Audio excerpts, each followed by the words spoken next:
of our followers. We're so excited to be with you this evening. We are discussing current trending topics in the NBA and playing a game called Pick It or Kick It. You'll recognize this one as we have played it before.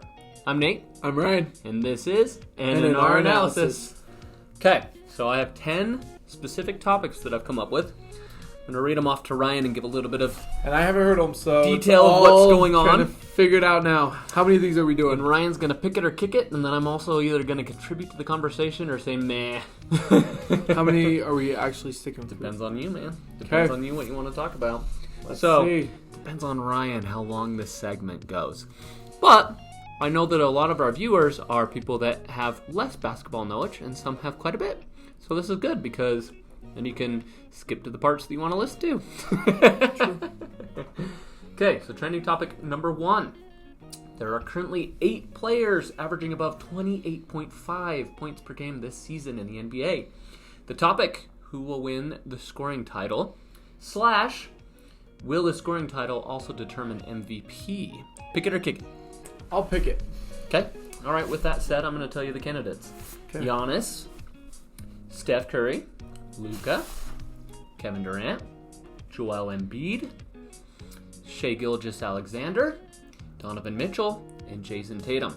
The front runner is Joel Embiid with 33.7 points per game, and Luka is right behind him, 33.6. So literally a tight race.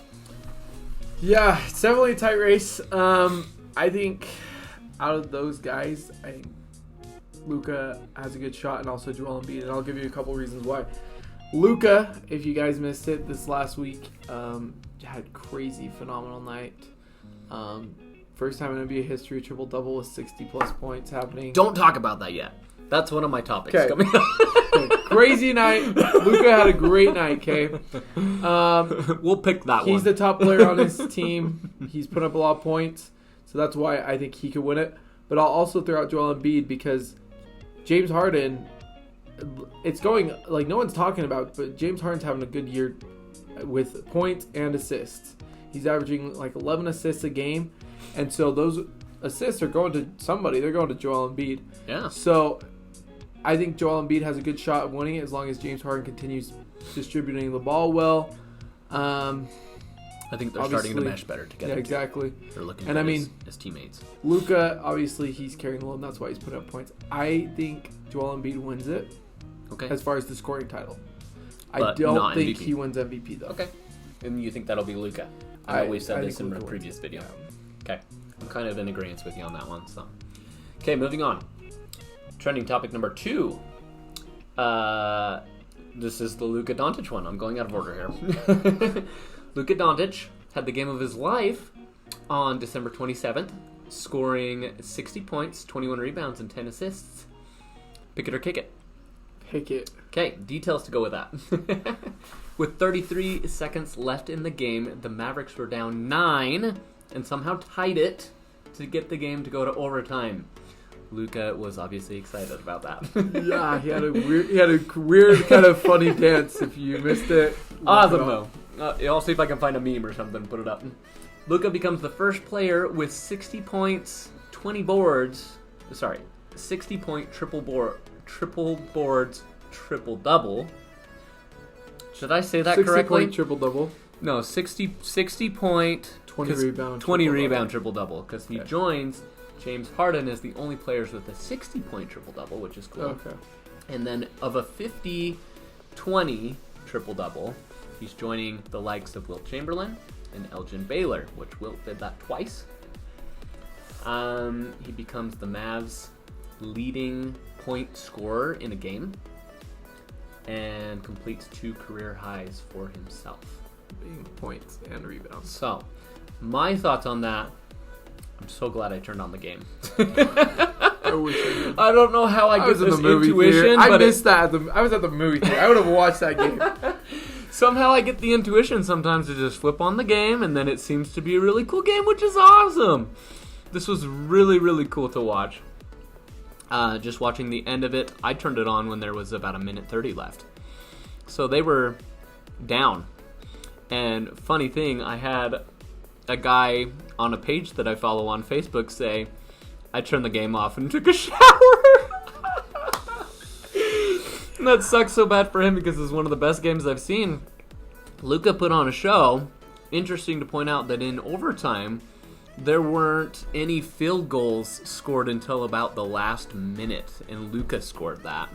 But it was just free throws, and New York was terrible in their free throws.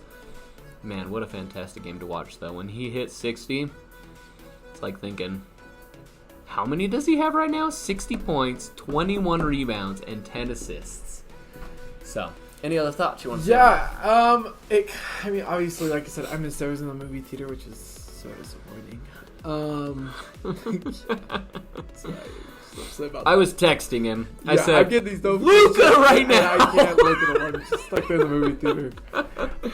Something I saw stats today that said that no team in NBA history had come down from 9 or more point deficit in the last 33 seconds. It's like 1,000 times that's happened or something. 822. Yeah, I think it something was. crazy. That has not happened. And it's not happened. And it kind of makes me think of back in the 2013 NBA Finals when it was the Miami Heat versus the San Antonio Spurs, Game 6. And the Miami Heat were down, I believe it was 5 with 28 seconds left. Maybe 8 with 28 seconds left. One of the two, I can't fully remember. But a bunch of fans left the stadium because it was over. Miami Heat had lost. San Antonio was getting the trophy. And Ray Allen hit those crazy threes. 3 to send it overtime. 3 to win it. Yep. And all these fans wanted back in the arena and they couldn't get in. And it just goes to show, don't count any NBA team out. There's been some crazy finishes. Stick around, regardless of if your team's going to win or lose, because you can see some good stuff that you won't see otherwise. The Jazz had a game like that a few weeks ago, too. Not quite that extreme, but against, I want to say Golden State, where it was Golden State, where they came back and won the game. So, pretty awesome. Okay, trending topic number 3. Paulo Banchero takes over the number 1 spot for Rookie of the Year race from Benedict Mathurin. The Magic are currently on a roll, and out of the Victor Wembanyama sweepstakes, it's looking like now. Pick it or kick it? I'm going to kick it just because we've talked about him in the past. Obviously, Paulo Banchero's having a great year, but kick it. You're kicking it, but you're picking it? I'm just kidding. Just throw a little bit in there. Trending topic number 4. The following teams are actually pretty decent this year and have exceeded expectation to the disbelief of many. The Utah Jazz and the Indiana Pacers are currently both have records over the 500 mark. Indiana sits at the number 7 seed in the Eastern Conference, and the Utah Jazz holds the number 9 spot in the West. Records for the Utah Jazz, 19-17, and the Pacers 18-17. Likewise, the Golden State Warriors and Los Angeles Lakers are currently below what some had thought and are sitting at the number 10 and number 13th place in the Western Conference, with a record below 500 of 17-18 Golden State and 14-20 Los Angeles Lakers, which is to the surprise of many. Pick it or kick it? I am going to kick it. Kick it? Yeah. Okay. I think it's... I mean, obviously, what I said right there basically explains what you need to know. There's still a lot of games we played, and things will change. Okay, well said. said. Move up and down. I like that. Okay, trending topic number 5. The NBA renames 6 trophies awarded throughout the season, and the MVP trophy after Michael Jordan. Pick it or kick it? I will pick it, actually. I don't know why I'm picking it. I just wondered if you had something to say about these. So there's 2 topics on here that I was like, and the rest I was actually really interested in talking about. So go ahead, tell me what you think of this rename. I think it's great that they're doing this. Obviously, other sports have done this where they've named awards after different players. The only issue I have with it is, are they going to rename it later? Because these players, probably not. And that's you the think thing. about the Bill Russell Trophy, right? Sorry, trophy. I can pronounce that correctly. I don't know that that'll ever be renamed. Yeah. I imagine these will remain the same too. They have Hakeem Olajuwon for the Defensive Player of the Year. They have Michael Jordan for MVP. I can't remember the other ones. I had them up on my computer and I took them down. Darn it. Yeah. I mean, I like what they're doing, but my thing is 50 years from now, these players aren't going to mean as much. Like, Maybe. maybe. And like, they're all-time, like, we say they're all-time greats, but like, we have all-time greats playing in the NBA right now. Was that Adam Silver's decision to rename these? I believe it was. I mean, obviously, other people went into it, but I think he had final say in it. And, you know... So 50 years down the road, if they rename them, you're okay with that? I would like that if they reevaluated and did something like that. Okay. Hot take. Be interesting to see if people know who LeBron James is. That's what. Just kidding. Shoo. Just kidding. Okay, trending topic number 6. Ja Morant dropped a comment that there aren't any teams in the Western Conference that scare him and states, "I'm fine in the West." And his team backed him up.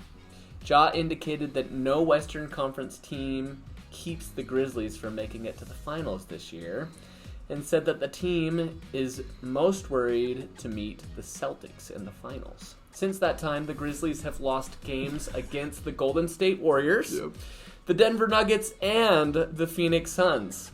Pick it or kick it. I'll kick it. I don't think it's that interesting. I love Ja, and you have to be confident in your team, have to support them and everything.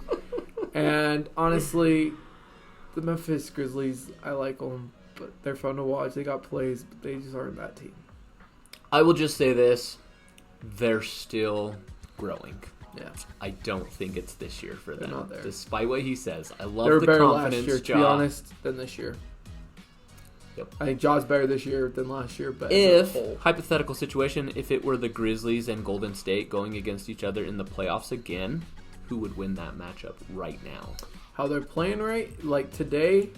Well, I mean, if Steph was back, if their team is at full capacity. Yeah, if they're at full capacity, I think Golden State wins it pretty easily. Again. Golden State has just a better all-around roster. Closer than last year, but I would say probably the same. Golden State. Although, if you remember in that, there was some Memphis up 50 points, crazy games. Some good games. There were some blowouts. Yeah, there were some blowouts where even Golden State came back to cut it within a close deficit, too. It's an interesting 7-game series. Okay, trending topic number 7. I think that's where we are, right? I've switched up all my numbers here, so I'm so confused. Russell Westbrook completes his 3rd triple-double of the season off the bench, what does this mean for the Lakers? Are they trending in the right direction? Or will there still be a trade made? The reason why I brought that one up is because Ryan predicted a trade in a previous video before the trade deadline. Pick it or kick it. I will pick it. Explain! Initially, I was going to kick it because I thought you were just going to leave it with Russell Westbrook. Oh, and then I had to add in that last part. And I think they are trending. And I was just going to make a brief statement of that. But when you brought up the trade scenario, I chose to pick it because it is interesting. Because all these people are like going, Russell Westbrook's back, all this, like he's playing great. And I saw analysts, I don't know who it was, or commentator say something of they think that Russell Westbrook's going to come back next year. And that's why the Lakers are trying to give this persona of, we like him. And he is playing great. I really do like watching him now. Mm-hmm. I like his attitude. He's taken on that persona of, I'm okay coming off the bench. We saw that with Carmelo Anthony. He struggled with it at first, and then he took it on. Yeah. Being with Portland and then with the Lakers. He's very much striving in this role, and I really like watching it. I do see a trade coming. I don't know if Russell Westbrook's going to be involved in it at this point. But they don't have any good assets to trade. Would they just trade for a role They still have those 2 draft se? picks. Obviously, they're not getting a star with those 2 draft picks. They could trade away Kendrick Nunn. They could trade away Patrick Beverly. There's a couple things. I think they will do a trade of some sort. I just want them to keep Patrick Beverly so that quote that Patrick Beverly said. The Christmas one? The one about, if I were on the Lakers, Western Conference Finals. Now he's on the Lakers, so... I thought you were referring to his Christmas Day tweet where he said, wow, isn't it crazy how worlds change so quick? And it's like, He just got out of Christmas Eve at Russell Westbrook's house, and a few years ago yeah. they're just having this horrible beef. Yeah, they hated each other before. I think he caused the injury to Russell Westbrook. Yeah, the Houston when he was in OKC. So interesting stuff there. Yeah, it's pretty cool. Okay, so I'm gonna bring this to the conversation then. If Anthony Davis comes back, are the Lakers gonna make the playoffs? Yes. Okay, you're still sticking to that. I will. Okay. If Anthony Davis comes back, like I'm still on the no wagon. And I'm just saying, if he comes back and plays like Anthony Davis, like obviously he's got to get his minutes. He's got to be performing. But we saw how he was playing. He was playing MVP caliber game. I mean, obviously you miss time, you're probably not going to win MVP at this point. But his caliber of play when he was playing was MVP caliber. True. But it was only for a few games. I don't think he could have. And you get that. If you get LeBron, LeBron's still doing it. LeBron. It's true. Mitchell has better statistics than he does right now. What'd you say? I just said Mitchell had better statistics than he does right now, just because we pointed that out in a previous video too. Go back and watch our old videos. You guys got to keep up with us to know what's going on. Okay, trending topic number 8. Is this the final one? No, there are 10. Oh. But you can pick it or kick it, We got whatever one you more. choose. I thought that was the last one. This is just something I've seen. Which NBA legend has the best statue between Shaq, Oh my gosh. Magic, And now Dirk. Kareem, Dirk, Jordan, or Bird? Do you have an opinion? And pick it or kick it. I will kick it, but I will say 2 things. I love how you kick it. Okay, I'm not gonna go this. Opinion on it. I'm just not giving this huge spiel. Dirk, congrats. I wasn't a huge Dirk fan. I don't like while he played. I don't like the statue's not great. It's too far this direction. Yeah, he looks like he's falling over the when it picture- should be more. The picture doesn't line up with that. Like I get that they tried to recreate it. Not great. Michael Jordan's iconic, but my all-time favorite has to be the John Stockton outside of Salt Lake. As a kid going up and shaking his hand because his hand's out there. If you ever go to Utah, so it's pretty cool to see it out there. That's the reason why I like it. But it's not that great, honestly. Of those, though, Jordan's I've just seen a meme going around the NBA. Of those, I think Shaq probably has the coolest The one. dunk. That they created a dunk like that. That is pretty cool. And was able to connect his body to the rim and the backboard. Yeah. It's so cool. Okay, moving on. Trending topic number 9. LeBron James, to bring his name up in every video, I'm picking it. is currently only 601 career points behind the great Kareem Abdul-Jabbar on the all-time scoring list. It looks like LeBron will likely pass Kareem for most points all time. I had predicted that he would get injured this season. I'm still waiting for it. And that he won't pass him this season. Pick it or kick it. I will kick it. Oh, wow. I love LeBron, and he's my favorite player. Kicking it. I thought you said pick it earlier. I'm going to kick. I know when you said his name before I even heard what it was. Just because there's not a whole lot to say about it. He is going to pass it. And to quote Dirk Nowitzki, no, don't do it. He's already passed Jordan. You can't say that. I'm just Dirk Nowitzki, to quote him, he said, and I'm quoting, but I'm not quoting because I don't know the exact quote. He said that when LeBron passes Kareem Abdul-Jabbar and he's number 1 all time, he's losing arguments to say that Michael Jordan's better than LeBron. But he's already passed Jordan. So, so he's already better than Jordan. No, the quote doesn't make any sense. Dirk doesn't know what he's talking about. No. He doesn't know what he's talking about? He's losing arguments for the greatest of all time. No. Jordan's still in the conversation and will still continue. Yeah, Jordan's still in the conversation, but he ain't got it. Okay, and the 10th and final trending topic. Pick it or kick it. This one's kind of a bust, so we might just end here in a second. Pick it is what you're saying. Reportedly, Matt Ishiba is buying stake in the Phoenix Suns and Phoenix Mercury. Pick it or kick it. I'll kick it. Okay, me Phoenix too. was going to be trading. It was going to switch hands soon. We all saw that coming. We so appreciate having you guys view our channel. Share this with all your friends. Thanks for sticking around. Did you know that you have to have 1,000 subscribers And I can't say the exact amount, but I want to say it's 400,000 hours of views before you start making money. Ryan and I want to do this full time. Yeah, we'd love to get out of this work office and into a real office. Then we can put some cool stuff behind us on the wall. We can get better equipment. Hit that subscribe button. Go comment. Tag some friends. Hit that thumbs up button. All of it actually helps. And if you're interested, go find my Nate's Drum Cover channel. Which is actually doing a lot better than this channel. I'm not there. But I put... That's why it's doing better. It's because you're not there? Yeah. I'll throw it out there. It's probably because I put a lot more time into the Drum Covers channel. And I'm constantly uploading videos. So, anyways, talk to me about this later. We love you guys. See you on the flippity flop. Peace out.